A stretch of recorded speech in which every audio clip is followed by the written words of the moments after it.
The history of the chainsaw is a tale that winds back to an era far removed from the dense forests where these formidable tools now live.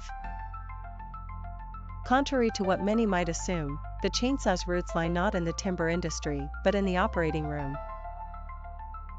It was the late 18th century in Scotland, a time when medical practices were as rudimentary as they were harrowing.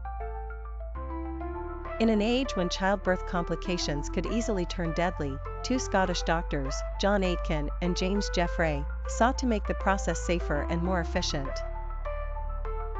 Their innovative solution was a device designed to aid in symphysiotomy, a surgical procedure meant to widen the pubic cartilage to make labor smoother.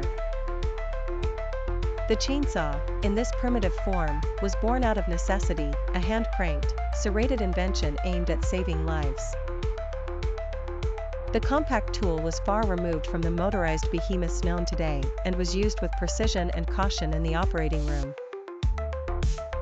Over time, this invention found its way into other medical procedures, particularly for the removal of diseased bone. It wasn't until the dawn of the 20th century that the chainsaw's potential for woodchopping was realized. As industrialization surged, so did the human need for innovation in labor tools. The chainsaw was adapted, emboldened with a motor, and found a new identity amidst the growing timber industries around the world. What was once a life-saving medical instrument evolved into a powerhouse of efficiency for lumberjacks and craftsmen. And thus, the chainsaw's transition from the sterile confines of the operating theater to the rugged outdoors paints a riveting picture of human ingenuity, where a tool's purpose can shift dramatically based on the needs of the time.